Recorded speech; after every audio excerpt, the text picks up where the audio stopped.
Listo. Muy buenos días a todos. Estimado doctor Miguel Tufiño Velázquez, director de la Escuela Superior de Física y Matemáticas del Instituto Politécnico Nacional. Estimado doctor John Milnor, conferencista invitado. Estimado doctor Luis Manuel Tobar Sánchez. Estimada doctora Araceli Medina Bonifant, conferencista invitada a la reunión. Estimado comité organizador, participantes y asistentes en general de la Reunión Nacional Académica de Física y Matemáticas. Es para mí, pues para un servidor, brindarles la bienvenida a las actividades de esta edición 26 de la Reunión Nacional Académica de Física y Matemáticas, la cual está enmarcada en el 60 aniversario de la Escuela Superior de Física y Matemáticas del Instituto Politécnico Nacional. Para dar inicio con la sesión, cederé la palabra al doctor Miguel Tufiño Velázquez, director de la escuela, quien dirigirá las palabras inaugurales de la sesión.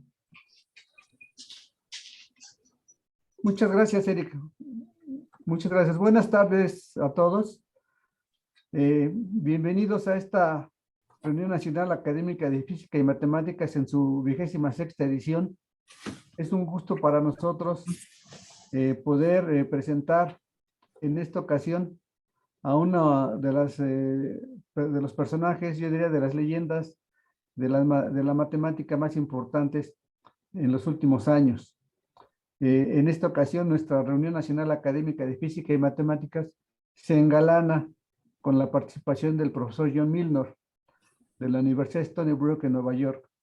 La verdad, es un honor tener a una persona tan distinguida y tan importante.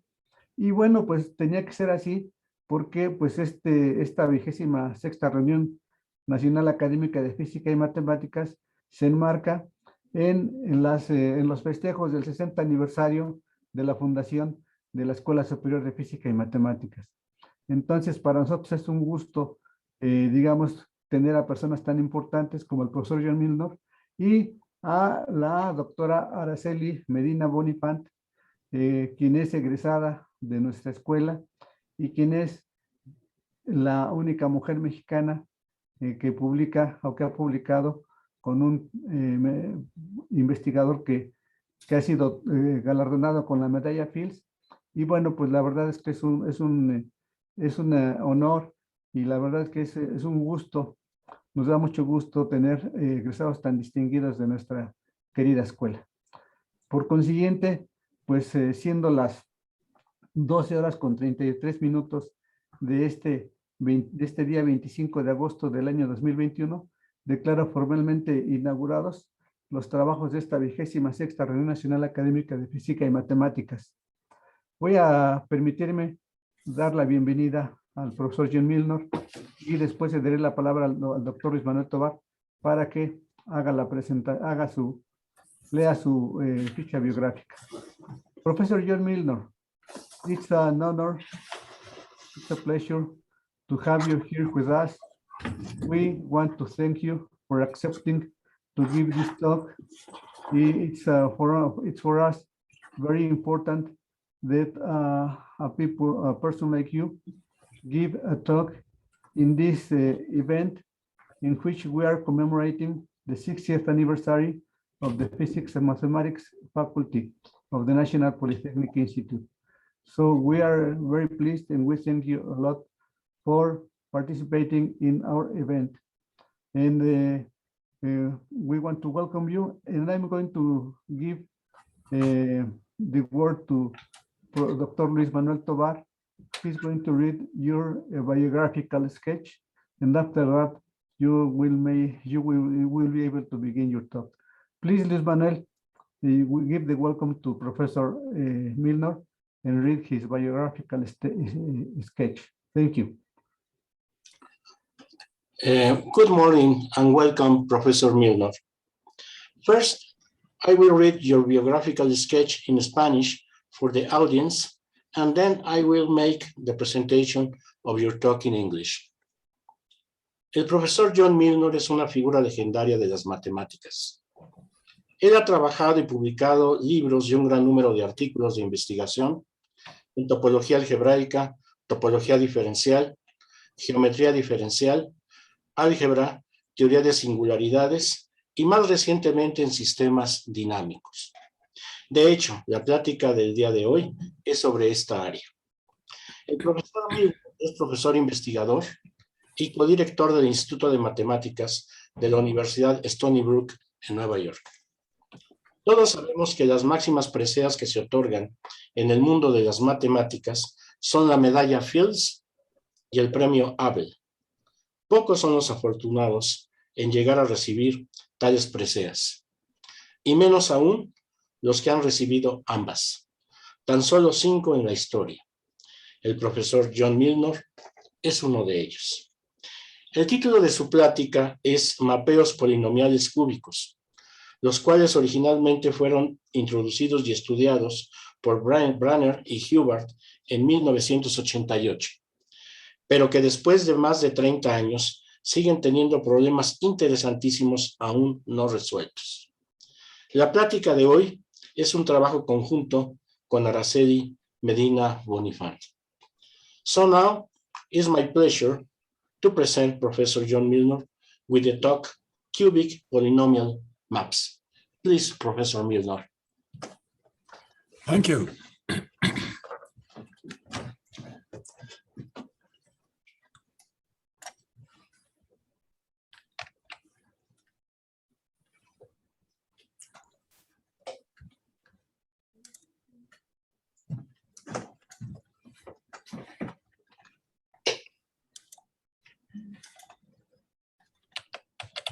This is stuck.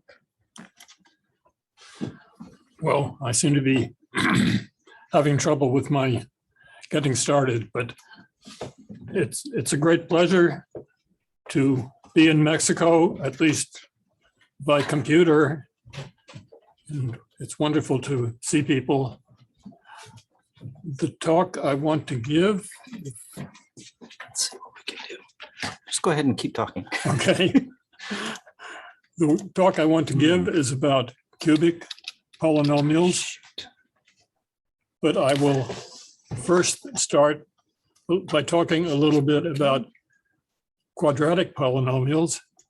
There are 2 reasons for this. First of all, the theory of quadratic polynomials provides a model for understanding It's just dead. polynomials of any degree.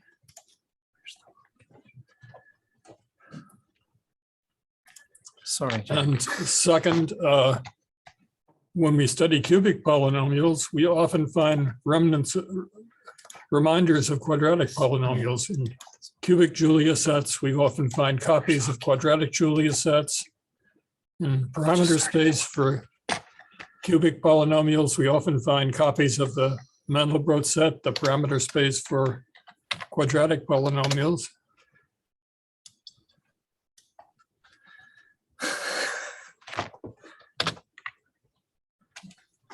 Okay. Ah, there. That's,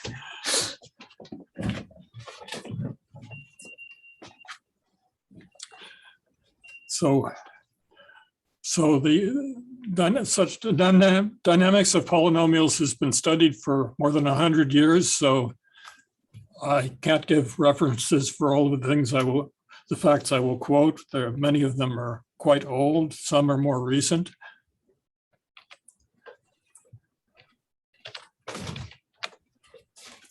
So in degree 2, every polynomial can put into a standard form, normal form. Z maps to z squared plus c. To put it in this form, we just need to make a complex change of variable, an affine change of variable. And the map is then characterized by a single complex number. But thus the parameter space consisting of all such maps can be identified with the complex plane, which is easy to visualize. So at this point, I want to switch to, let's see where we are.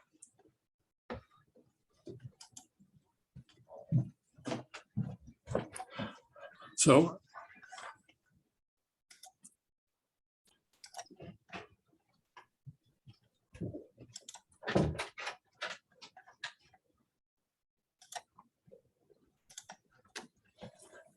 Can I see sharing? So is it on the screen now? Yes, So this I'm using the program Dynamics Explorer, written by Suzanne and Brian Boyd, which is a convenient way of tying up the illustrating the dynamics. So here we see the most classical picture, the Mandelbrot set, which is the set of, well, this entire plane represents this complex plane. We're looking at parameters of the form f of z equals z squared plus c, and this is the C plane. So for the black region, the Mandelbrot set, this office is this orbits of the one critical point are bounded. So let's see,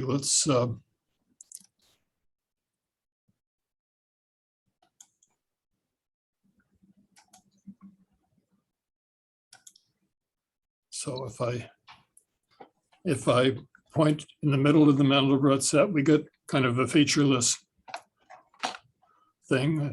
The filled Julia set, the set points with bounded orbit is a rather jagged, bounded by a rather jagged simple closed curve. Now,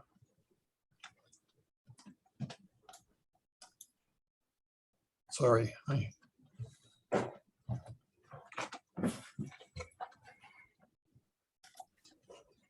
okay, so for example, if we click in this little knob on the top, we get what is called the Duodie rabbit, which is a Julia set with a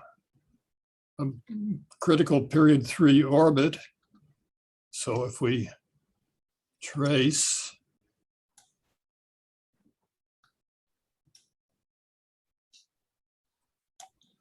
the orbit, stays starting at the critical point,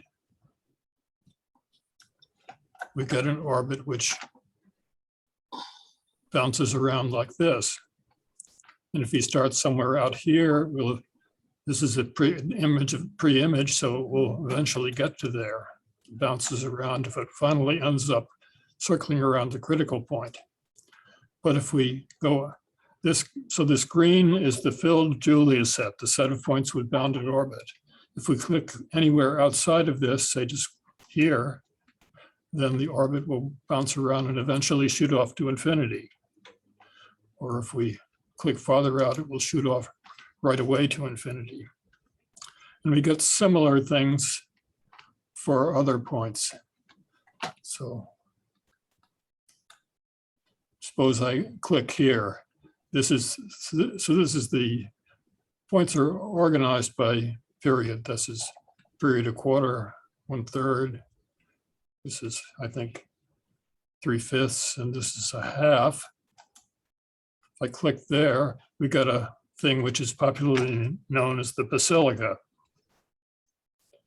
And I can similarly trace the orbits here. So if I start at the critical point, then it will bounce back and forth.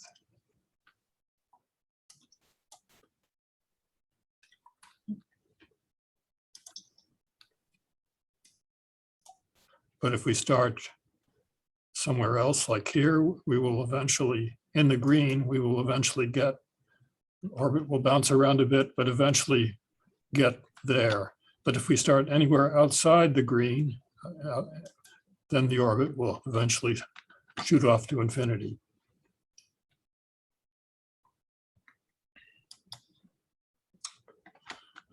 Let's see, perhaps I'll just take one more example.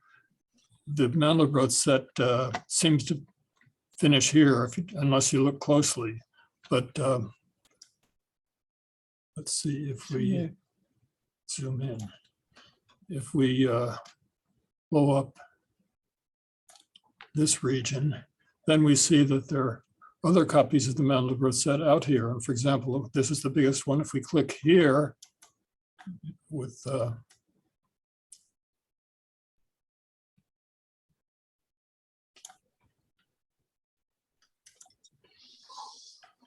we get a figure which is popularly known as the airplane. which has a period 3 orbit. So if I click on this critical point again,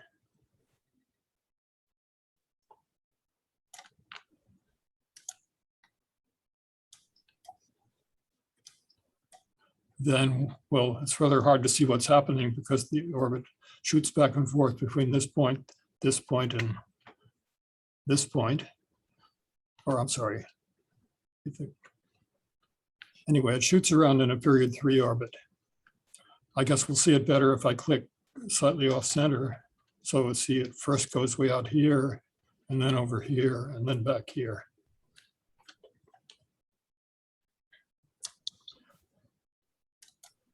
Okay, I think that's enough for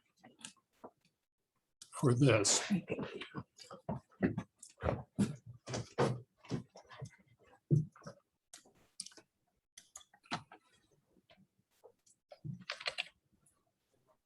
Now, I want to pass on to cubic polynomial maps. So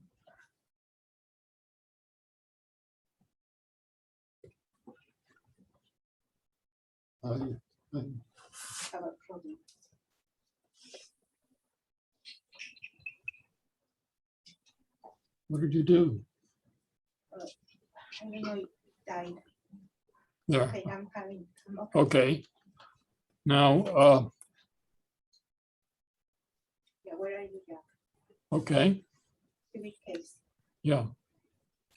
Okay, for the cubic case, we can put a polynomial in this normal form, z cubed plus a times z plus b. And we now need 2 complex constants, which means that the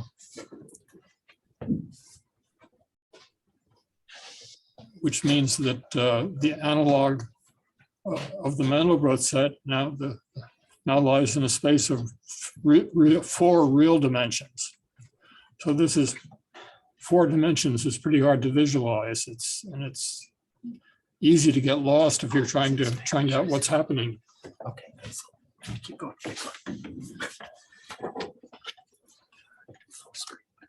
Keep going. Okay. So the way I'll get around this is to I'm sorry. pass to a one complex dimensional subspace.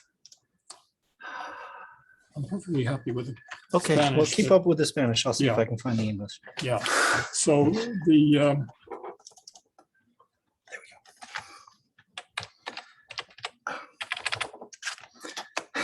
Sorry. Why won't it go? Where are you? okay. So that so I want to pass to a complex one-dimensional subspace. And the way we do this is, we'll first remember that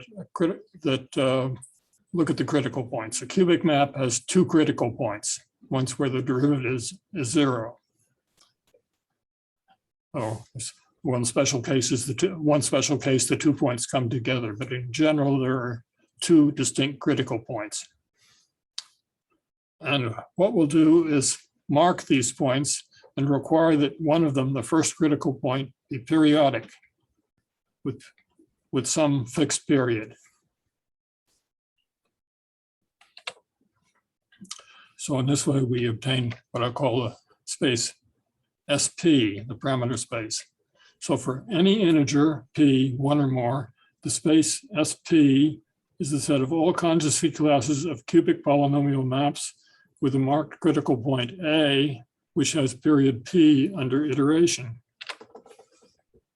So that means if we set Z0 equals A and let Z0 map to Z1, map to Z2, and so on up to ZP, then Z0 and ZP are the same. They're the critical point A, but all of the ones in between are different from A. So it takes P steps, P iterates to get back to where we started. And the set of all polynomials, which in some suitable normal form, which behave like this, is called the curve SP. And the basic theorem is that if we choose coordinates very carefully, then SP can be given the structure of a smooth algebraic curve in space of two complex variables. Now, for many years, it's been an unsolved problem as to whether this curve is always connected, but this has recently been solved by Mathieu Arfeux and Jan Kiwi in Chile, who have proved that the curve is always connected for every p. Or in other words, if we think of it as an algebraic variety, it's an irreducible complex variety.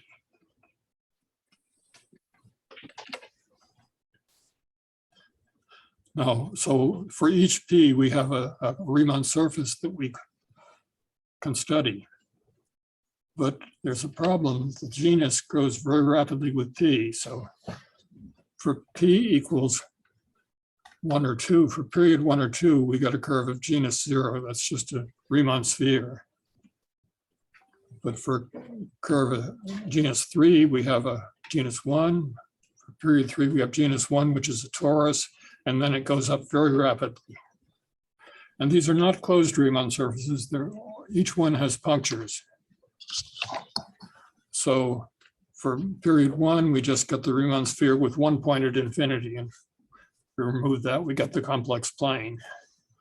But for period 2, there are 2 punctures. Period 3, there are 8, and this also grows very rapidly.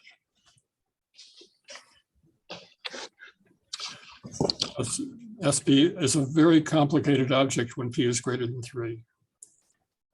But so it's, for example, if we want to look at S6, it's very hard to visualize the surface of genus 393. It's a horribly complicated object.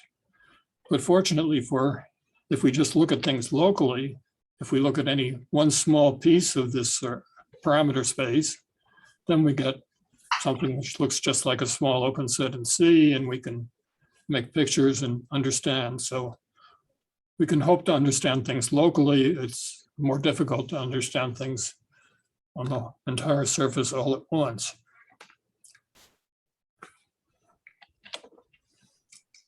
So each point in SP corresponds to a cubic map, which we can study. So I need some basic definitions. For any polynomial map, the filled Julia set is the compact set consisting of all points which have bounded orbit under iteration.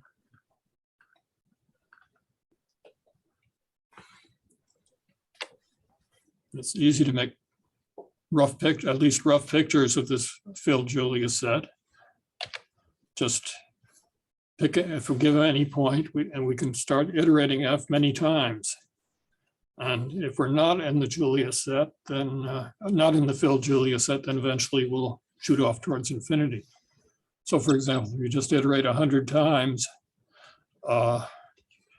if the, well, 100 and the 10 are rather random numbers here, but nothing much would change if we changed 100 to 1,000, or if it changed 10 to 5. But when we iterate many times and it doesn't shoot off to infinity, then either we're in the filled Julia set or we must be very, very close to it. Now we have the basic theorem, which goes back to the beginnings of the theory 100 years ago. The set K of F is connected if and only if it contains all of the critical points of F.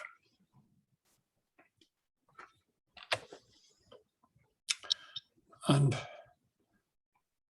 there's an analog in parameter space, an analog of the Mandelbrot set. That is, in the corresponding parameter space, you look at the family of F for which K of F is connected. This is called the connectedness locus. And again, it's easy to make pictures. For example, in our space, we're looking at a cubic map with 2 critical points. One of them is periodic, so it can never escape to infinity. We just have to follow the other orbit of the other critical point for say 100 times. And if it hasn't escaped, gone far away in 100 iterates, then it's either in the connectedness locus or very close to it.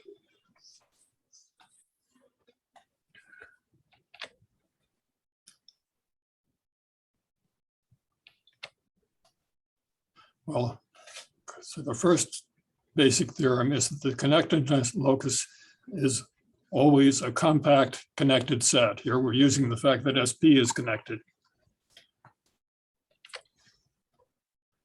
On the other hand, each puncture point, that's something like the point, that's the point where the polynomial coefficients of the polynomial blown up. So orbits are shooting off to infinity in a neighborhood. Each puncture point is surrounded by an escape region. This is an open set which is conformally diffeomorphic to the complement of the closed unit disk in C. And these two together give you everything. So the complement of the connectedness locus is the disjoint union of these open sets. Okay, let me again go to Dynamics Explorer.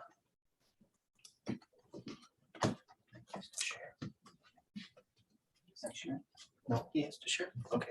So you have to share your screen. So, How do I do that? okay. Let me go over here. All right, so let me get rid of these guys, right? Okay. I know. Where's Zoom? Zoom is here. Yeah, I can do it. This one, right? Just let's do this one. Okay. You want to drive now? Yeah. Okay, so now I need.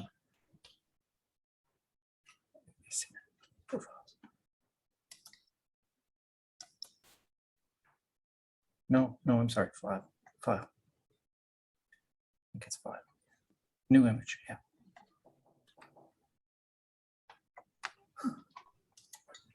Sorry, I'm not very good at this. Yeah, you want me to get you to the, Yeah, which one do you want?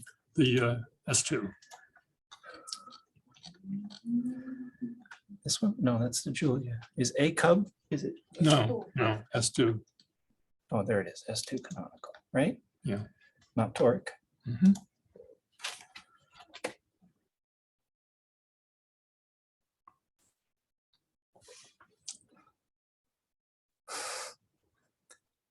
You have the iterates too high, but Yeah. Okay, so this is a picture of the parameter space for parameter space S2.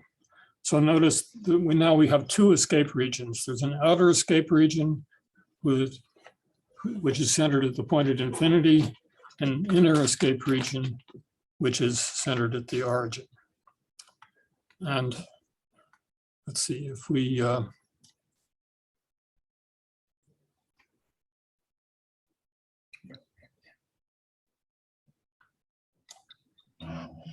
click in the inner escape region, we'll get a Philo-Julia set, which looks like this, with the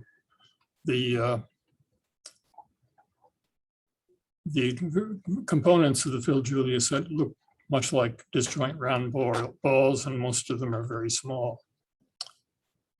On the other hand, let's see, if I click, thank you. Just click. Yes, please. That's good. You're good. Yes, please. okay, if I click in the outer region, say here, No, you have to do it again because you Oh. turned it off. Spawn. Up one. Up one. No. Here. Spawn. There you go. if we click in the outer region, see here,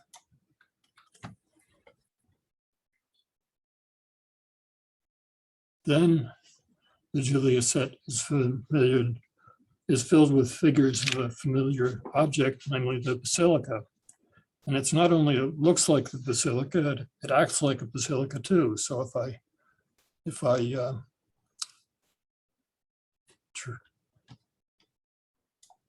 trace orbits starting at the critical point here, you get shoots back and forth, just like the quadratic basilica does.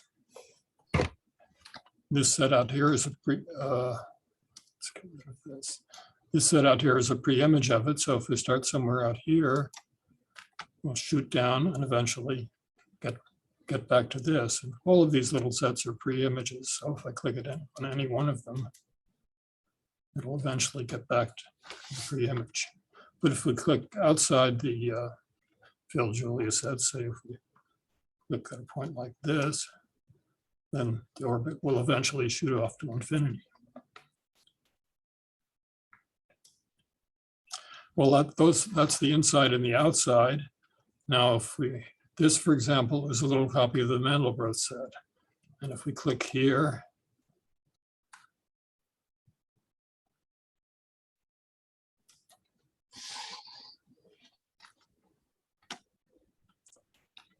we get this figure, which,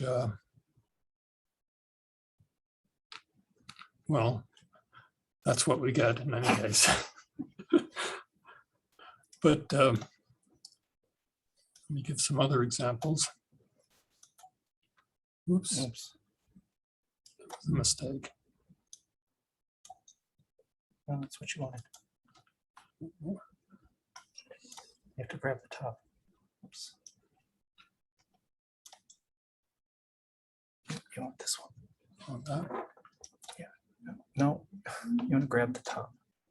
that one? No, now we're lost. Yeah, just kill those. It's this one, I think. No, not that one either. We have too many windows. Okay, let me try. Sorry. Let's see if we can find it. It's not this one, I think. Nope. I don't think it's this one. Yeah. There we go. Okay. So, for example, here, this is a little copy of the Mandelbrot set, although it may not look like it.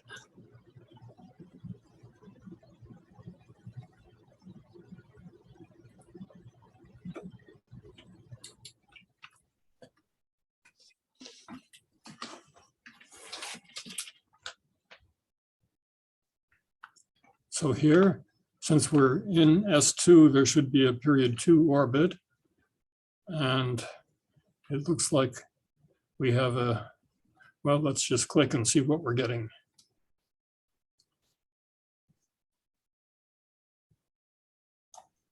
If we click here, we get a period 2 orbit.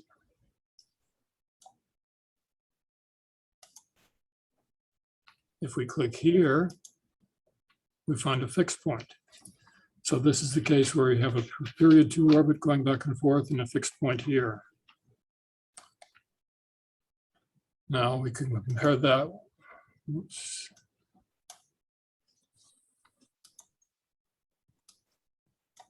Compare that. That was clicking here. If we click on this part of the Mandelbrot set,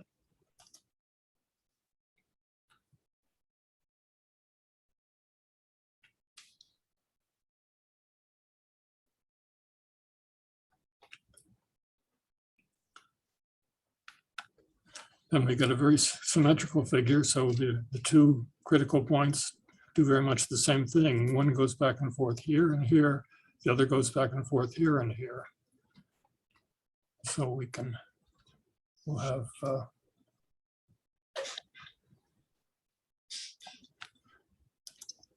so we have this or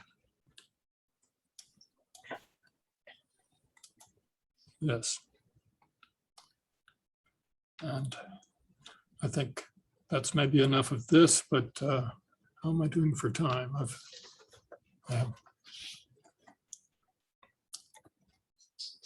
Well, okay, maybe I should try looking a little at S3 now. S3 is a more dramatic example. So we need to, again,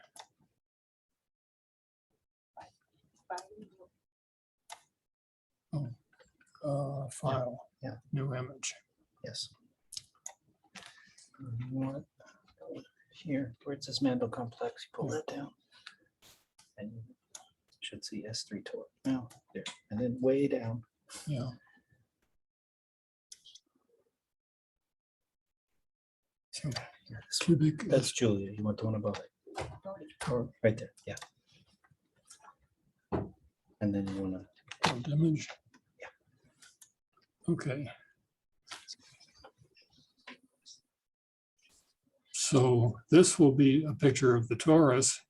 Of course, we can't fit the torus on a flat plane, but we can fit its universal covering space on the plane. So this will be the universal covering space of the torus.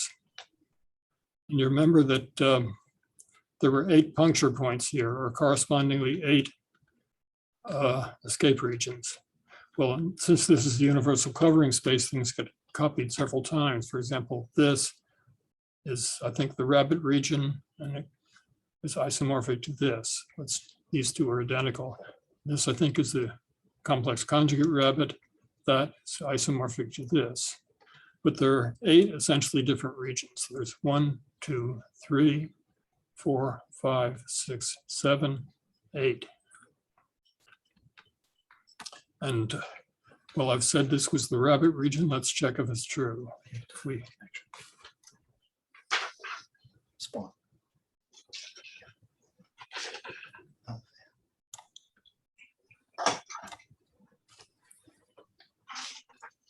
Oops, oops.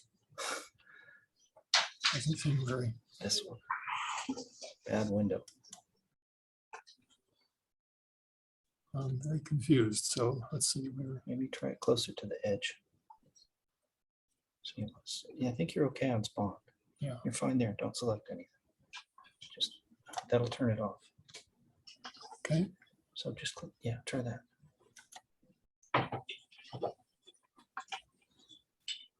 Yeah. So you get pictures of the. Is this a rabbit or a co-rabbit? I think it's a co-rabbit. So let's check by.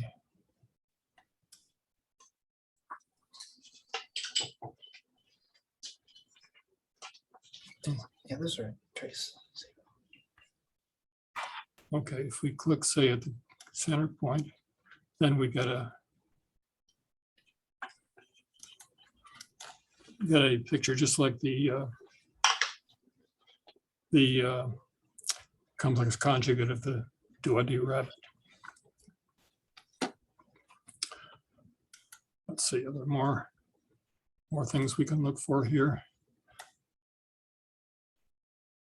So just X. Just get rid of some of these windows. Yeah. Just, yeah. Okay. Oh, sorry, that was a mistake. So that's the co-rabbit region, the rabbit region.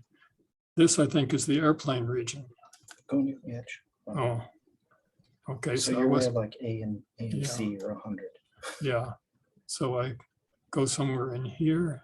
Yeah. And we see sort of copy of the airplane here, another copy up here, and so on. Okay, I better get back to my talk now. So does he have to stop sharing or can you just take it? Okay, so we need to pull this up. We need to go to your Zoom. Where's your Zoom? I have to find your Zoom. I'm sorry. Stop share here. And then you want your talk.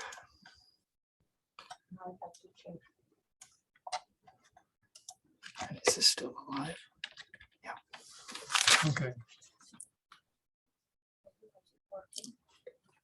Yes, but now he can't see his screen. So you have to share something. Because, oh shit, now we have this problem again. okay, is this working? You're not sharing.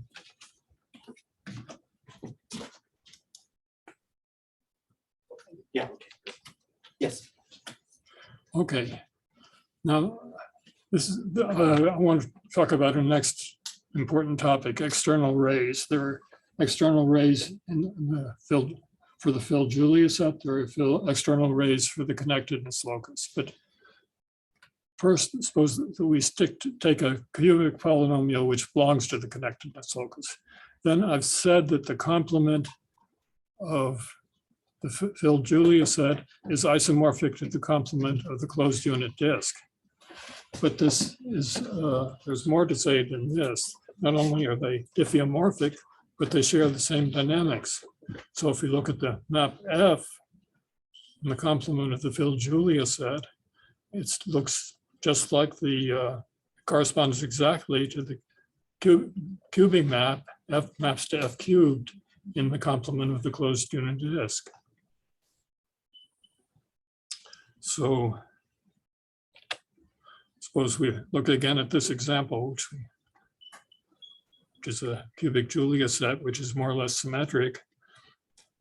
Now, here I've drawn the rays which map to themselves under, which have period 2 rather under tripling. So the 1/8 ray maps to the 3/8 ray, and the 3/8 ray maps to the 9/8 ray, which is the same as the 1/8 ray. So this corresponding ray here maps to this one, this maps back to this one. And similarly, the quarter ray maps to the 3/4 ray back to the 1/4 ray. So these two rays get interchanged. What this means essentially is that if we look just near this point, things essentially get rotated 180 degrees. So this will map over to this will map over to this, and so on. And this 7/8 ray maps over to the 5/8 ray. So this point maps over to this, back to this.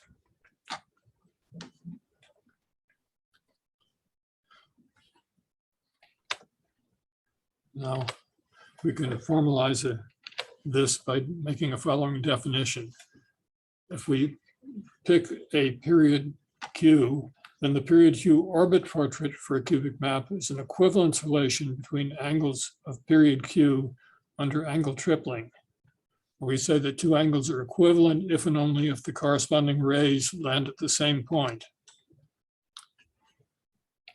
So in this example, we have 3 different rays which land at the same point. So these 3 angles are equivalent: 2/8, 1/4, 3/8, and 3/4. And we indicate this by making a little diagram, which is more or less a copy of this, where this circle represents the circle at infinity out in this picture, and the rays correspond to rays. So the 5/8 ray nothing else lands there, so we don't make any special marking there. For the 7th ray, 8th ray also. And as I said before, we have 1/8 corresponding to 3/8, 1/4 corresponding to 3/4, and so on. So this is a simple example of an orbit portrait associated with a Julia set.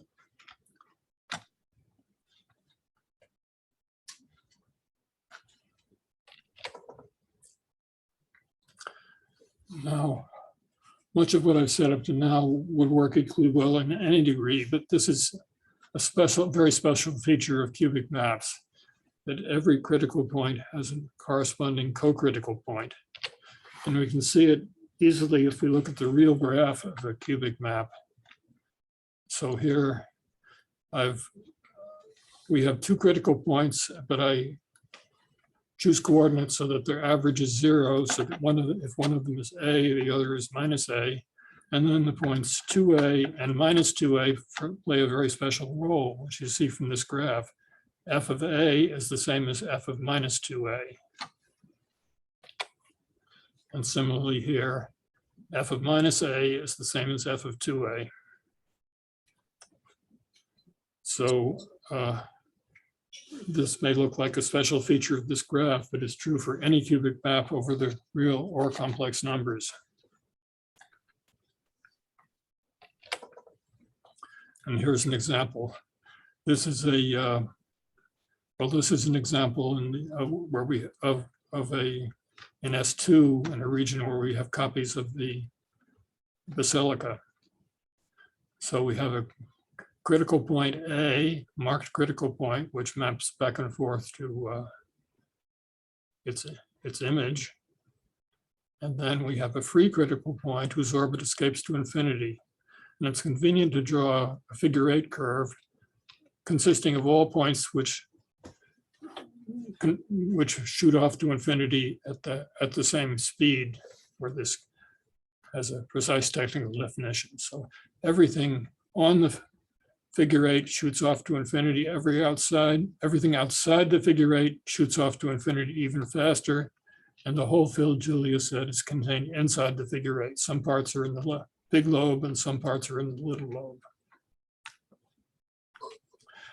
Now, so this is the co-critical point, the point which has the same image as minus A.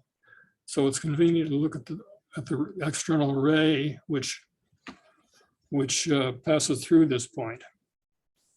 And if we take theta plus a third or theta minus 1/3, they have the same image under tripling. So that means that they will both land at the point at the critical point minus A, the free critical point. So we could try to label things by what we're really interested in is the rays which land at the critical point, but there are two of them, and it makes more sense to label things by the co-critical angle, which is uniquely determined.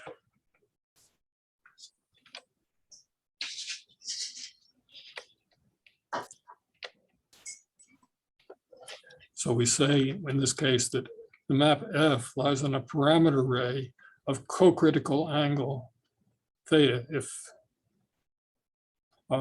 co-critical angle. And we're especially interested in the case where one of these rays is periodic. So if we say it has period P, then if we map forward P times, all three of these rays will map to one of them, say to this one. But we label things not by the periodic angle, but the coperiodic angle. This picture is interesting for another reason. Notice that I've also drawn in the rays of angle 0, 1/8, 1/4, 3/8, 1/2, 5/8, 3/4, and 7/8. We see that there's a well-defined orbit portrait. The 1/4 ray, the 3/4 ray, the 5/8, and the 7/8 rays all land at the same point. So the concept of orbit portrait still makes sense, even though we're in the escape locus.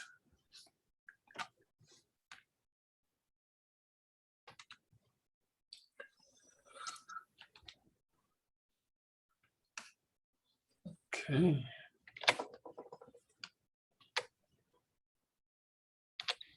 So this just leads us to the following definition. For any period Q and any period P, where they're both at least 1, we can look at period Q orbits in SP. So we know that the marked critical point will always have period P, but we look at points of some period Q which may be different from P. And this is an illustration for the case Q equals P equals 2. So we have 2 rays here, a coperiod 2 rays here, and the rest are all in the middle. And I've blown this up so that you can see them more clearly. So there are 12 rays of coperiod 2 in here, and 8 plus 2 plus 2 makes 12 outside. And you may wonder why do they have denominator 24? Well, remember, coperiod means that the angle plus or minus a third has to be periodic. So for example, if we take 16 24ths and subtract 8 24ths, which is 1/3, then we'll get 6 24ths, which is 1/8. So this is the one where the 1/8 ray is periodic.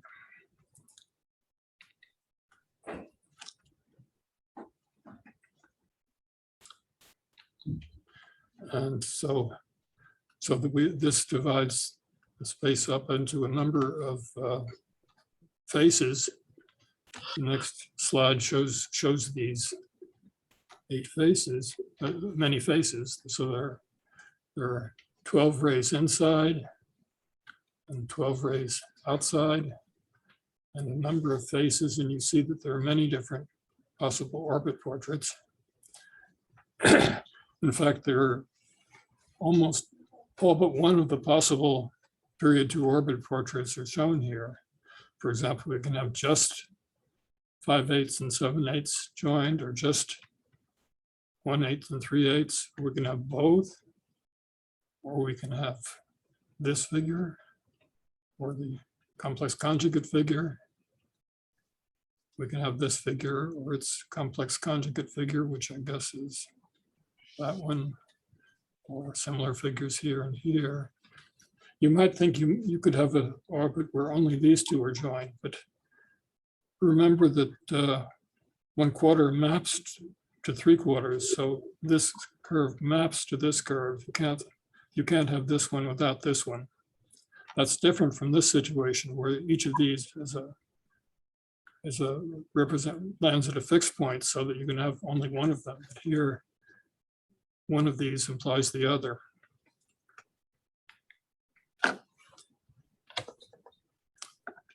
Now, here's a basic theorem. 2 maps which are in the same face of this tessellation always have the same well-defined orbit of period Q. Remember, we're outside the connectedness locus here, but still it's well-defined.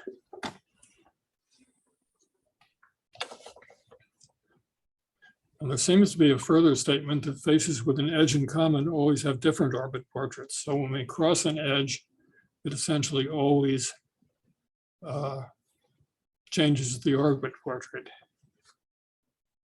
But that's an empirical statement. We believe it, but don't have a proof in general.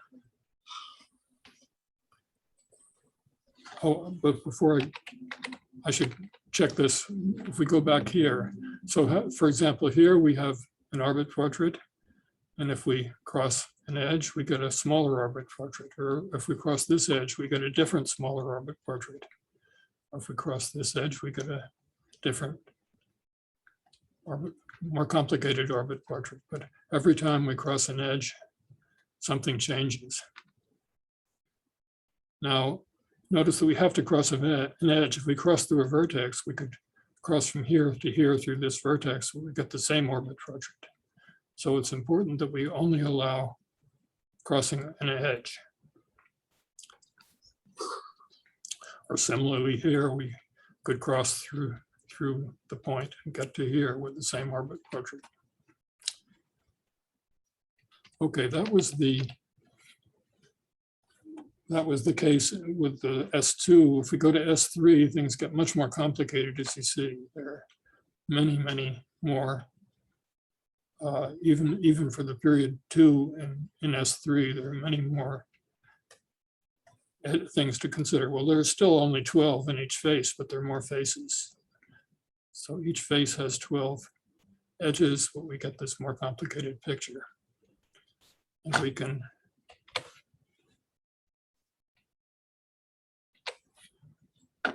well, let me explain. It would be too complicated to try to show what's going on everywhere here, but we're just picking out the little region in the upper right here and showing the corresponding orbit portraits. So,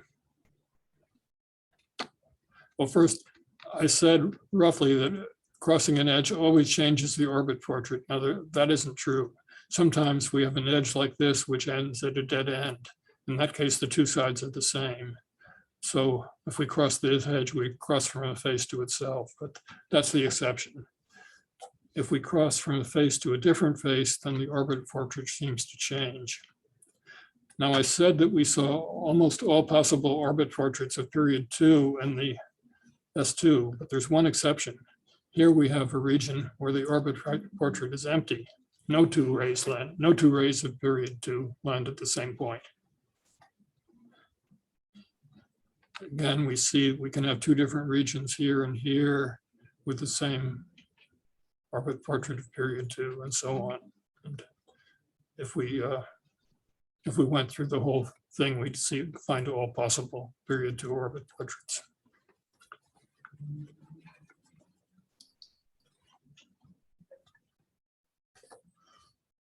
Okay, well, I think I've tired you enough with these descriptions. Thank you very much for your attention. And wonderful 60th anniversary. And for any of you who are interested in studying further, here are some references for further work. Thank you very much. Muchas. Thank you very much.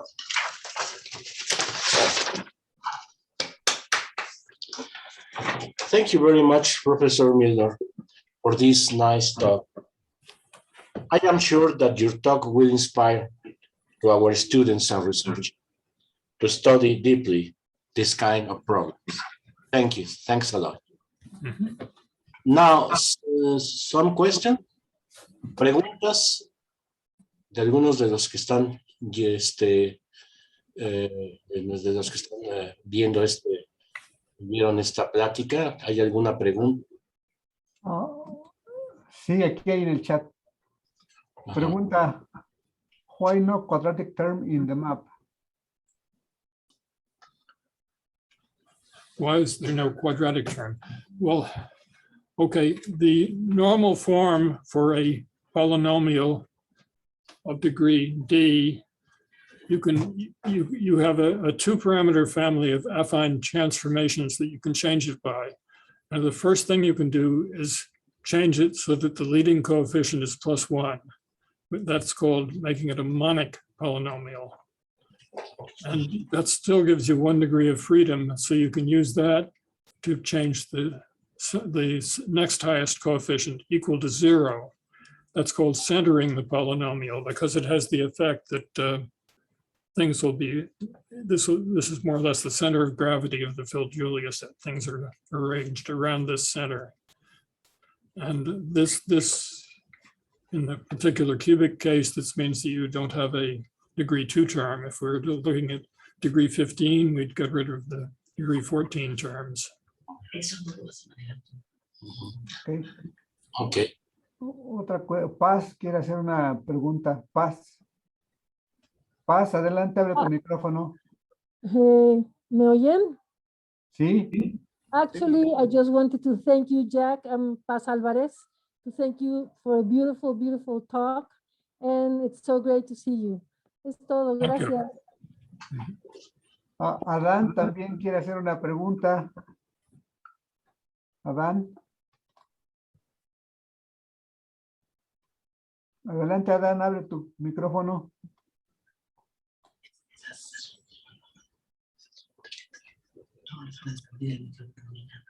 Pero puedo yo decir esto. Javier Gómez Monte. No hay pregunta de Adán. I have a question. Adelante. Polynomials of degree D may be embedded into polynomials of degree 2D or 3D by iteration. Yes. Does this complicate very much the picture? Because, you know, this, let's say for quadratics, a Mandelbrot set will be embedded in in many dimensions. So Exactly. Yes. Does this complicate the picture very much? Well, the picture, so if you replace F by F composed with itself, so you're passing from degree 2 to 4, the space of 4th degree polynomials is an enormous object. The things you get from degree 2 are a very small part of it. So I think I wouldn't think this is much of a complication. The 4th degree polynomials are complicated by themselves, and this is a very small part of it that we understand well. Okay. Okay. Or another question is the external rays are obtained by uniformizing the complement of the Mandelbrot set. And then in this multidimensional case where the parameter space is bigger than dimension 1, is there something similar, multidimensional to external rays? Well,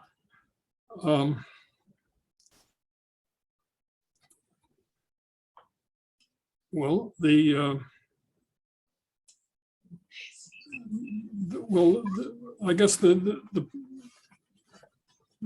easiest case would be cubic maps, where this was studied very much by Otto Brenner and John Hamill Hubbard many years ago. I think the analog of external rays are what they call stretching rays. Roughly speaking, if you start with a given picture, you can make a quasi-conformal change of variable, which doesn't affect the topological dynamics, but which changes the rate of escape.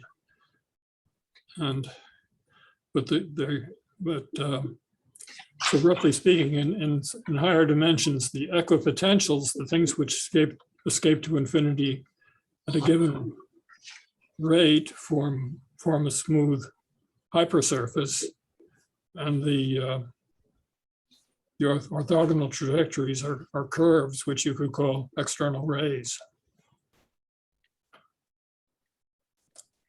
Okay, thank you. There is a question by Hugo Hernandez. In real quadratic maps, the renormalization group played a role to obtain universal properties. Could have a role in this kind of maps? Thanks a lot.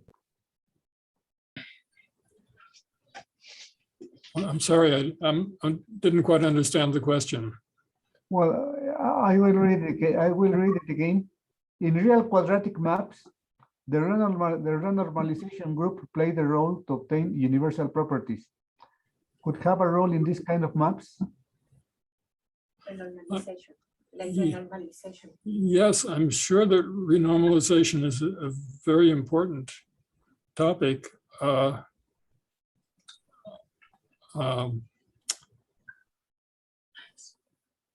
I don't know quite how to answer the question, I'm afraid. Okay. Thank you, Professor. Adan wants to make a question. Adelante, Adan. Gracias. Hi, can you hear me? Yes. Oh, yeah, you mentioned the genus of the Riemann surfaces SP grows very rapidly, and I was wondering if there is a closed formula for such a genus. A closed formula for the genus. Yeah, of the SP surfaces. Yeah, yes, yes, it's a simple closed formula. The difficult thing to count is the number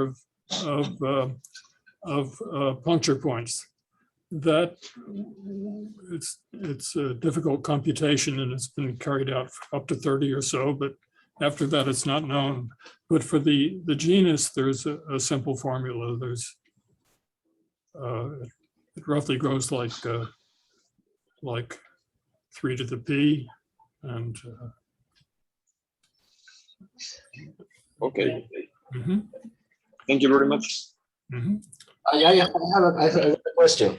Yes, the software that you use in this presentation is open, or there is no way to get it?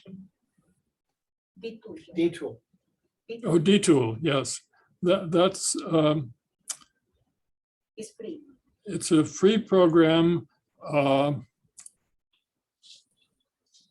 Let's see, it's available. What is it? SourceForge. SourceForge. It's called Dynamics Explorer. Dynamics Explorer. I think you should be able to locate it on the internet. Dynamics Explorer, SourceForge, Susan and Brian Boyd. There are 3 more questions, Professor Milner. One is the Jaciel Navarro. He says, this may be a personal question.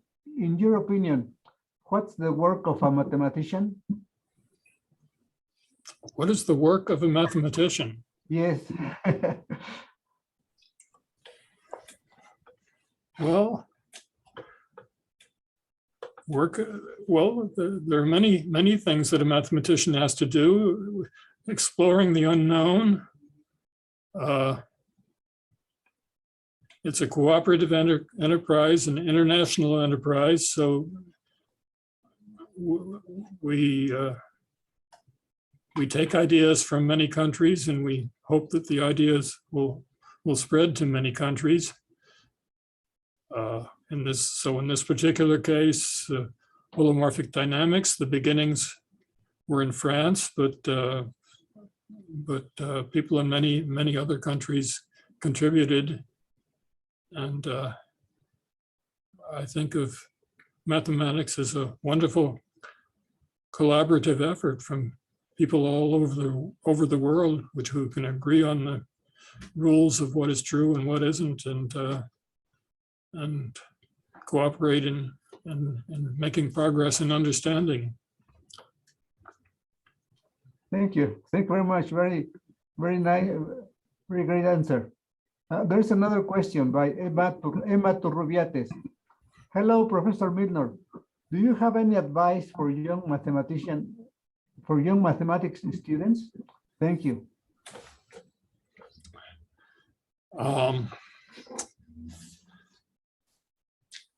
That's a hard question. The mathematics keeps changing, so that one has to make a compromise, not specializing too much, but not generalizing too much also. I mean, many important advances in mathematics come from combining ideas from different fields. So it's very good to have multiple points of view to learn from different things. But of course, if you try to learn everything, you end up learning nothing. It's also necessary to specialize. It's a delicate question. Thank you, Professor. There's a last question. Adan wants to make a last question. Adelante, Adan. Hi, just one more, thank you. One more question. Since this talk is regarding cubic polynomials, I was wondering if there's any relation to the space of configuration spaces. In this case, per se, 3 points in the plane, since it seems that we are characterizing these Julia sets and etc. by looking at conditions on the roots, in this case, it being the iterability, as in, or critical points having order p, etc.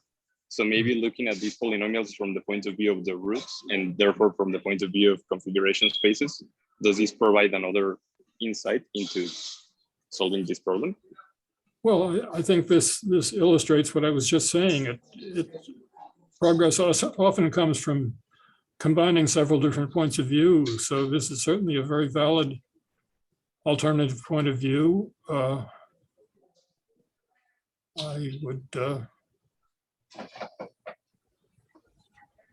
I think it's amazing the number of different things which come to work. I mean, for example, ergodic theory is very important in understanding dynamics, but this is something which arose from Claude Shannon, an electrical engineer who was interested in communication, and it was passed by him to Kolmogorov in Russia, who developed it as a pure mathematical theory, and it is now spread to many parts of mathematics. It's good to have different points of view and different versions of the question. Okay, thank you very much. Mm-hmm. Thank you very much. There are no more questions. I don't know if you have another question, another last question, Luis Manuel. No, for me, it's okay. Okay. Well, there are no more questions. So Professor Milner, we want to thank you a lot for this very nice talk. I guess this will be an inspiration for our students. And before we end, I want to read your recognition, some kind of diploma. Please, Eric. I want to thank you. Okay. Well, I'm going to read it. It is in Spanish, but I want to read it. It reads National Polytechnic Institute, High School Studies of Physics and Mathematics. It grants this recognition to Professor John Milnor for the presentation of the video conference Cubic Polynomial Maps as part of the 26th meeting, national meeting, academic national meeting of physics and mathematics, and within the professorship Eugenio Mendez de Curro to 2021. Mexico City, August 25th to 2021, the technique to the service of the fatherland, and I sign it as the director of the Physics and Mathematics School at the Polytechnic Institute. Professor Milner, it was very nice and very pleased. We're very pleased that you have participated in our event and to give this opening majestic conference. Thank you very much. I don't want, if you want to say some words. Well, first of all, as you see, there was a great deal of confusion during the course of this talk, and I want to help. I want to thank the two people who got me through it, Scott Sutherland and Araceli Bonifant. Yes. Well, it's been a great pleasure, and I certainly enjoyed getting in some contact with Mexico again. It's been a long time. Yes. So thank you very much. Thanks a lot to you, Professor. We will send it to you virtually. Okay.